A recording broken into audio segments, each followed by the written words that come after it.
I want to be a sannyasi, stood up and declared in front of the entire wholeness class one day, probably shocking everyone who knew me. I too was surprised that I said it, because I tend to have deep bonds with anybody or anything around me. This quality of mine revealed itself in the wholeness. There was one incident where Sadhguru brought a snake to the hall and asked, "Does anybody want to take care of this snake? He is dying.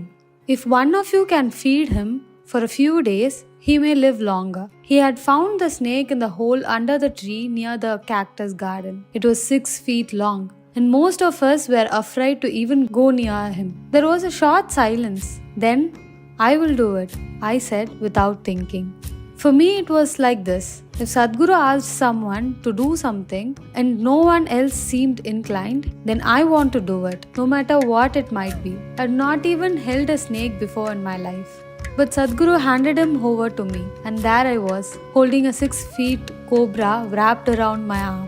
"If he stops eating from your hand after 2 to 3 days, leave him in the forest," he instructed. He was such a poor, sleepy snake. I kept him in the cloth bag, hung it inside the class. Some of the wholeness participants got frightened and threatened to throw me out with the snake if I don't remove him from the hall. Sadhguru was very entertained by their reaction, and he scared them even more by saying he will come and sleep with you in the night. We injected bird eggs in the snake's mouth and gave him small frogs and worms to eat. The first 2 days, he ate something, but after the 3rd day, he started to spit out everything. So reluctantly, with a heavy heart, we left him in the forest. One evening, a few days later, I was playing music from a tape recorder for a cultural program. I saw Sadhguru and few others walking together, and one of them was holding a snake in his hand. "Why is he holding a snake? Something is wrong," my intuition told me. I left the tape recorder business and ran there to see what had happened. It was the same snake that I took care of, but he was dead now. He was found dead at the same place where Sadhguru had found him before. "Please give me the snake to hold," I pleaded. They wouldn't give him to me. Only after much insistence, I was allowed to hold him. I cried when I held him. He felt so different from when he was alive. We buried him near the same area where he was found. I felt as if I had buried my own child, and I couldn't move away from the place for a while. So this is how I was.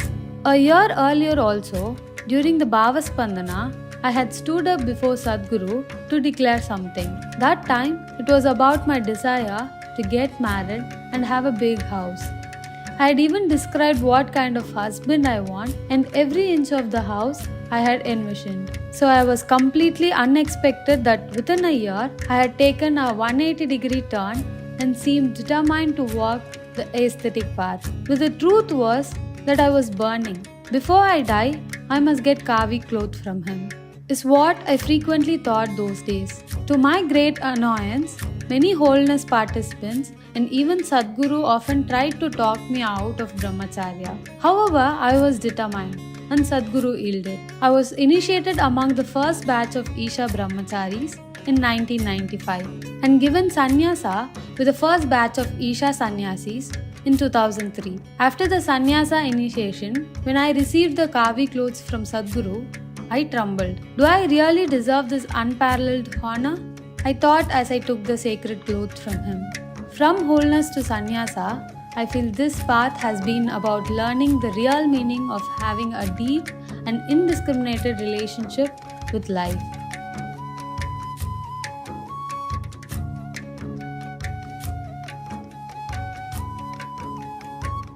During wholeness, I was always on a high.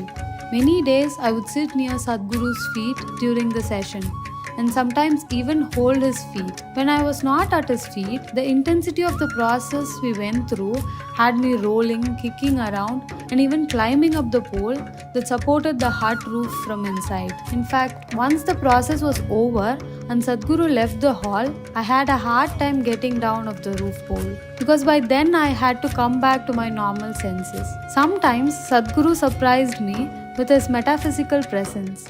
"I'm with you 24 hours. He told us one day in the 2nd month of the wholeness. He'll go back to the house, right? How can he be with us 24 hours? My mind questioned. The very night as I was falling asleep, I was woken up by a strong fragrance of vibhuti. I wondered where it was coming from, but went back to sleep. Again, I was awakened by the same fragrance. It happened 2-3 more times. Who has applied so much vibhuti that it's smelling like this? I thought.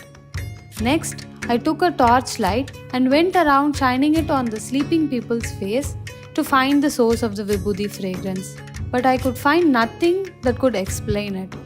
Puzzled, I went back to sleep. First thing in the next morning session, I asked Sadhguru about the source of the vibhuti fragrance. Why are you asking me? Go and check with your torch, he replied to my astonishment.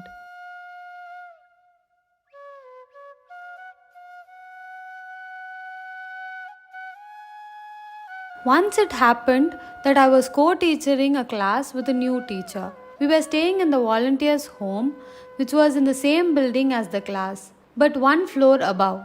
One day I wanted the new teacher to be able to handle the class independently. So I didn't go inside the class during his session and instead hung around in the balcony upstairs. Some music was being played on the street outside.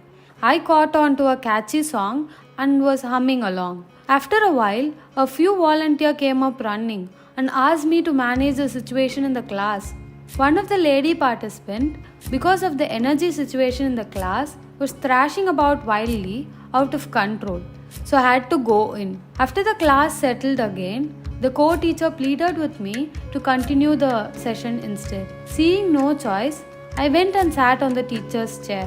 The music was still on my head and I was unconsciously humming it. When the participants were sharing their experience, I noticed that I was tapping my feet to the tune. After the class was over, the lady shared that she could see Sadhguru sitting in the chair in place of me. She said that he left when I sat down for the closing invocation. Such experiences were not uncommon, so I did not think much of it at the time. When I got back to the ashram after a week, as I entered the triangle block, I happened to meet Sadhguru. Among other things, he mentioned a certain date and pointedly asked, "Which class were you taking on this date in the morning session?" I was taken aback. That was the day I had been tapping my feet to the stupid tune when that lady had seen Sadhguru sitting in place of me. "This moment is inevitable," I replied timidly. "So you be in the moment, ma," he said.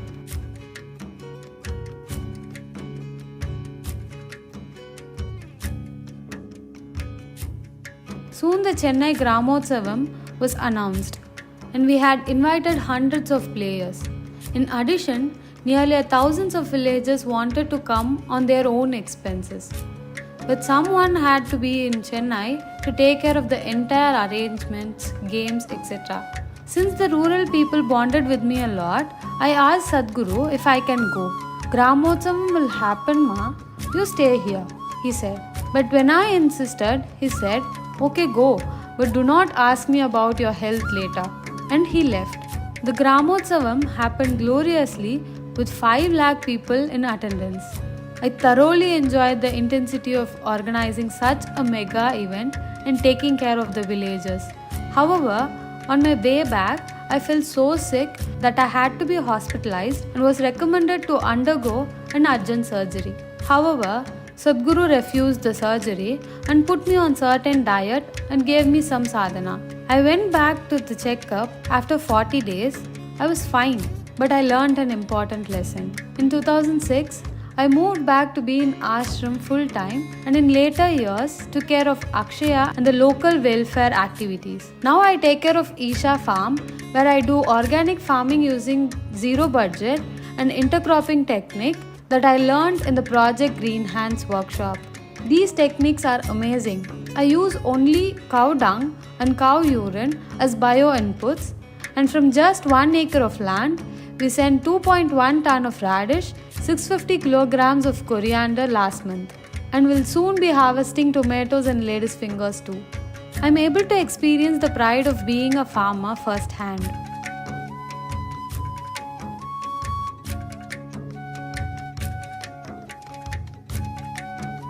The real test of transformation was when I got the news about my mother's death. I was hurt, yet felt distant from it, and gracefully went on with my usual teaching schedule. It was then I realized how much had changed within me. I'm now a different person in so many ways. From a clinging, immature girl that I was, I now feel distant from my social situations, yet I am as involved as I was 25 years ago. How to express my gratitude to Sadhguru?